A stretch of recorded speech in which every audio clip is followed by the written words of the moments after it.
안녕하세요. 글로벌 종합일간지 아시아투데이입니다. 한 주간의 여론의 흐름을 살펴보는 시간입니다. 오늘도 RSC 김미연 소장님 함께 하셨습니다. 안녕하세요, 소장님. 안녕하세요. 네, 그 다음 주에는 제1야당인 자유한국당의 대표를 새로 뽑는 전당대회가 열립니다. 네. 이에 따라 그 후보들의 경쟁이 가열되면서 지지도 변화에 대한 관심도 커가고 있는데요. 네. 이에 대한 조사가 이루어졌죠? 네. 먼저 좀 말씀을 드리면 자유한국당 당대표를 뽑는 그 경선 룰을 보면은 일반 여론조사가 30%, 네, 그리고 책임당원이 70%를 네, 책임당원 대의원들이죠. 예, 70%를 반영하기로 되어 있는데요. 그런 걸 감안해 봤을 때 일반 여론조사 30%의 한 표는 약 57표의 값어치를 갖는 겁니다. 네, 그런 의미에서 본다면 상당히 중요한데요. 먼저 말씀을 드리자면 차기 자유한국당 당대표로서는 한국당 지지층에서는 한교안 전 총리가 50.6%로 과반을 받는 거로 조사됐고요. 그리고 2등은 바로 김진태 후보가 2등을 하는 걸로 나타났습니다. 18.7%고요. 그리고 이제 3등이 바로 오세훈 후보가 17.5% 순으로 나타났습니다. 그런 걸 감안해 봤을 때 한국당에서는 다크호스가 김진태 후보가 아닌가 이런 생각이 좀 듭니다. 네. 근데 여기 조사 결과를 보면 전체 응답자의 지지도 결과를 보면 황교안 후보가 22.2%, 오세훈 후보가 20%, 김진태 후보가 11.4% 나타났어요. 네, 그리고 이제 아직 결정하지 못했다, 잘 모른다는 응답이 45%로 나왔는데요. 네. 이 전체 응답자 중에는 자유한국당뿐만 아니라 더불어민주당 그리고 다른 정당의 지지자들도 몰려 있는 상황이기 때문에 아마 이렇게 응답률이 잘 모르겠다는 응답이 높게 나왔습니다. 그래서 지금 말씀하신 대로 1, 2위와 차이가 지금 2.2%포인트로 오차 범위 내 지금 초접전으로 나타나고 있는데 그게 왜냐하면은 아까 제가 말씀드린 것처럼 자유한국당 지지층은 황교안 전 총리를 지지하는 반면에 더불어민주당이라든가 바른미래당, 민주평화당, 그리고 정의당, 기타 다른 정당에서는 오세훈 후보를 지지하는 게 높게 나왔기 때문에 바로 이게 이제 역선택이라고 할 수 있는데요. 어쨌든 간에 그런 것 때문에 오세훈 후보가 2등을 지금 차지한 걸로 나타나고 있는데 저는 개인적으로 이 역선택을 감안하더라도 오세훈 후보 지지율이 생각보다 좀 높게 나온 것 같지는 않습니다. 네, 그렇군요. 아마도 이 여론조사에서는 본인이 당연히 높은 지지를 받을 거라고 계산하고 했기 때문에 지금 나온 게 아닌가 그런 생각이 좀 듭니다. 네. 그 자유한국당 지지층에 대한 그 조사를 보면은 아까도 말씀한 것처럼 그 황교안 후보의 지지도가 이제 50%를 이제 넘었어요. 네. 그 대신에 그 김진태 후보가 2위로 나타났는데 네. 그 원인이나 배경은 뭐라고 생각하십니까? 일단 뭐 언론에서 많이 지적하듯이 이제 김진태 후보 같은 경우는 지금 태극기 부대에 압도적인 지지를 받고 있는 상황이지 않습니까? 그리고 태극기 부대들이 이 당대표 선거를 앞두고 조직적으로 아주 많이 한국당에 입당을 한 걸로 했다고 이런 이야기도 있기 때문에 그런 걸 감안해 봤을 때 김진태 후보가 자유한국당 지지층에서 2등을 하는 거는 저는 예상된 것이다. 그럼에도 불구하고 오세훈 후보와의 격차가 그렇게 크지 않다고 하는 거는 저는 요거는 좀 더 두고 봐야 되지 않을까 생각이 좀 들고요. 물론 황교안 후보의 지지율이 50.6%로 과반이 넘는 걸 조사됐지만 저희가 지난주에 조사한 차기 정치 지도자 조사에서는 황교안 후보의 지지율이 한국당 지지층에서는 60%가 넘는 걸로 나타났습니다. 그런 걸 감안해 봤을 때는 비교해 보더라도 약간 좀 낮아지는 그런 수치이기 때문에 저는 이 자유한국당 전당대회가 진행되면 진행될수록 좀 더 우리가 생각하지 못한 그런 변수가 좀 있지 않을까 그런 예상을 좀 해봅니다. 왜냐하면은 지금 이 자유한국당 지지자 중에 저희가 다시 자유한국당 당원인지 아니면 일반 당원인지 책임 당원인지 당원이 아닌지를 질문을 했었는데 그 결과를 보면 오늘 이 응답에 자유한국당 지지자라고 응답하신 분들 중에 비당원이 83.6%로 80% 이상의 비당원인 걸 조사됐습니다. 그런가요? 예, 그리고 책임당원은 5%에 불과하기 때문에 과연 책임당원이 이 경향성이 이 여론조사와 같은 방향으로 가는지는 좀 더 두고 봐야 될 것 같습니다. 네.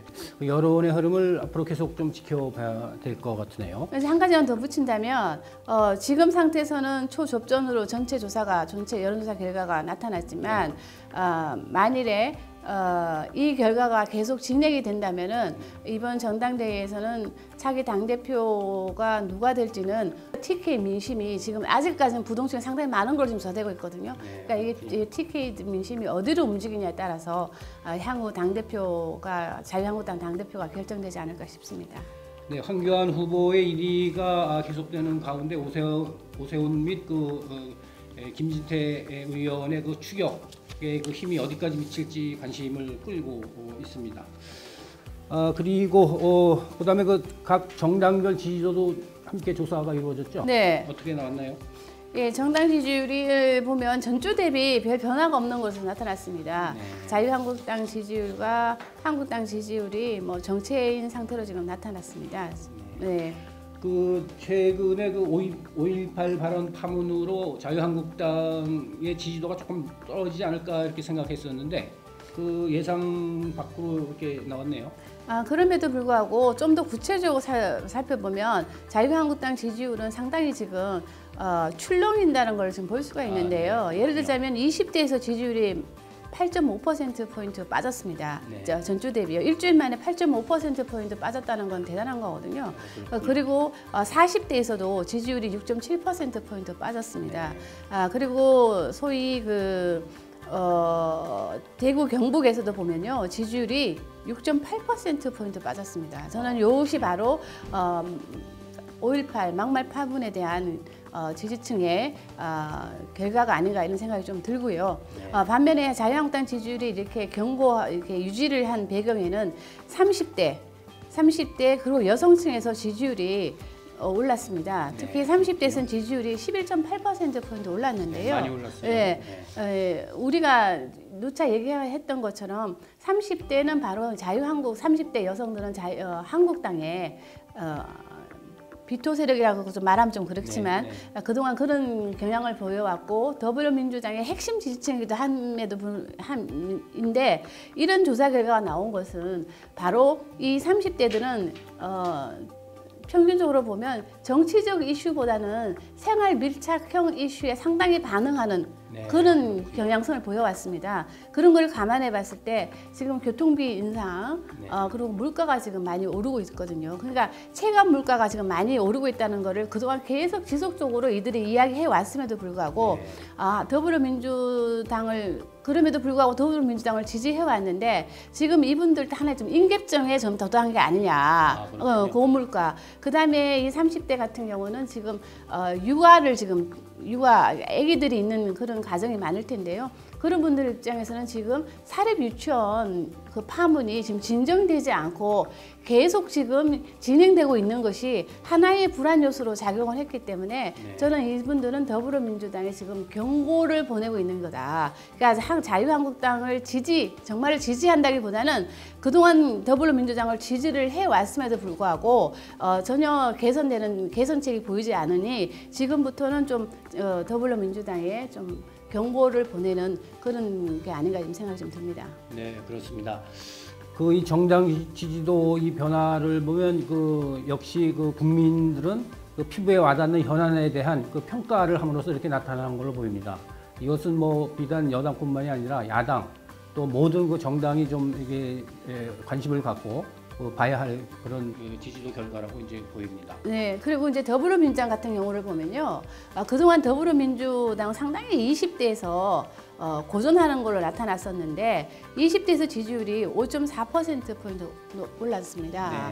그리고 PK, 지금 제일 관심이 많이 가는 지역이 지금 PK잖아요. 왜냐하면 PK에서 지금 4월 3일 날 보궐선거가 지금 보궐선거구가 지금 2개 있는데 지금 PK에서 더불어민주당 지지율이 5.7%포인트 상승했습니다. 물론 대통령이 지난주에 부산을 방문한 효과라고도 볼 수 있겠지만 20대에서 5%포인트 이상 그리고 PK에서 5%포인트 이상 올랐다는 것은 더불어민주당이 상당히 고무적인 그런 조사 결과라고 보여지고 PK에서는 더불어민주당이 37.8%로 나타났습니다. 네.